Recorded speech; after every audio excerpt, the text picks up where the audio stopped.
Maka kalau pengen tulisannya cantik, tulisannya ganteng, carilah ibu yang cantik. Maka bacaannya harus cantik. Nah, bacaan apa yang bagus dalam hal ini?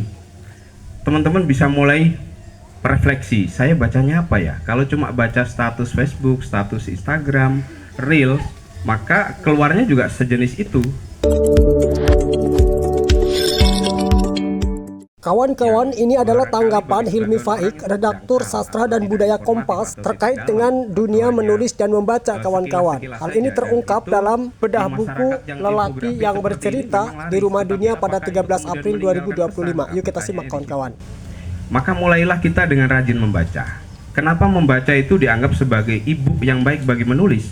Karena dengan membaca, kita bukan saja memperkaya diksi, memperkaya vocabulary, memperkaya pemahaman, tetapi juga itu juga memperkaya cara ungkap.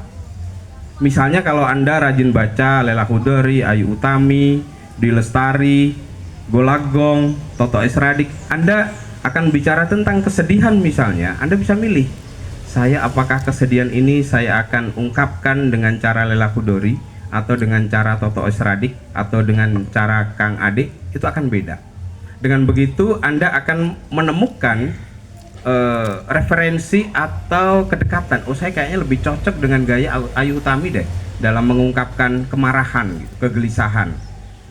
Nah, dengan begitu ketika banyak membaca, Anda punya kaya cara ungkap tadi. Yang kedua, dengan banyak membaca, sebenarnya itu resikonya adalah banyak lupa. Dengan sedikit membaca, sedikit lupa. Dengan tidak membaca, tidak ada yang kita lupakan, karena juga tidak ada yang kita ingat. Itu resikonya. Maka dengan kata lain, pengetahuan kita akan menjadi luas, perspektif kita juga menjadi variatif. Artinya ketika kita menemukan sebuah fenomena, sebuah masalah, kita bisa mencari perspektif. Maksud saya gini, masalah atau kegelisahan itu prismatis. Misalnya hari ini kita tidak punya duit, itu masalah. Mau dilihat dari mana? Kalau dilihat dari perspektif agama, mungkin karena kita kurang bersyukur atau kurang kerja keras. Kalau dilihat dari struktur negara, mungkin ini adalah dampak dari kemiskinan struktural. Kita ditindas oleh negara yang tidak adil. Atau dari sisi psikologi misalnya. Oh, jangan-jangan ini adalah awal-awal gejala saya mengalami gangguan mental, karena habis ini saya mengalami kecemasan, tidak bisa beli kuota, tidak bisa update status dan sebagainya. Nah, dari situ ini yang disebut oleh Kang Toto tadi sebagai bagaimana kita kemudian mengambil jarak dari masalah. Kita ambil jarak, kemudian kita pikir dulu, ini perspektif yang mana nih yang cocok. Baru kita tulis. Nah, ketika menulis, maka bacaan-bacaan tadi bisa kita recall. Itu yang kedua. Yang ketiga kemudian, di dalam menulis itu kan sebenarnya butuh struktur, butuh narasi. Nah, kalau kita sudah menguasai narasi karena banyak membaca tadi, outputnya apapun itu tetap menarik. Apakah nanti dalam bentuk video pendek, film pendek, tulisan panjang, atau tulisan pendek, itu tetap menarik ketika ilmu menarasikan ini sudah kita kuasai. Lagi-lagi kuncinya adalah dengan banyak membaca. Setelah membaca teks Anda sudah cukup matang, Anda nanti akan mempunyai ketajaman untuk membaca fenomena. Membaca apa sih yang terjadi di sekitar kita ini. Kalau Bill Kovac bilang begini kan, sekarang ini kita mengalami blur ya.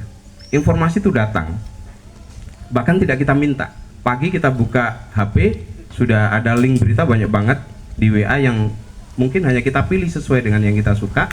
Di Instagram juga gitu, di X juga begitu, di LinkedIn juga begitu.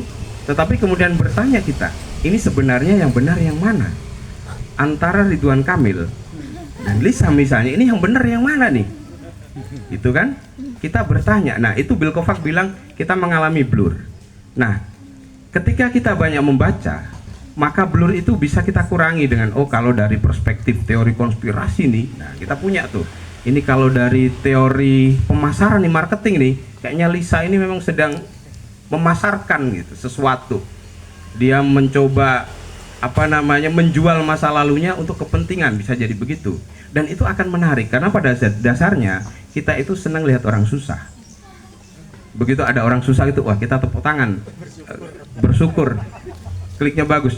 Itu terjadi misalnya ya, Titik Puspa kemarin kan meninggal, sekarang juga udah meninggal sih.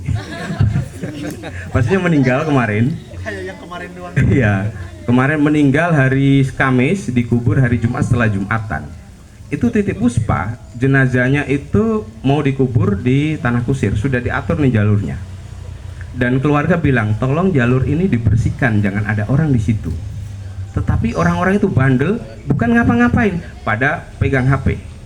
Untuk nge-shooting Titip Puspa yang di keranda itu yang sudah tidak bisa ngapa-ngapain itu menuju sini itu susahnya minta ampun, sampai anaknya bilang tolonglah ya, sambil nangis, tolonglah ya jalannya ini dibersihkan, itu ibu saya mau pulang gitu. Artinya kita kadang-kadang ngelihat orang kesusahan itu seneng karena itu konten nih.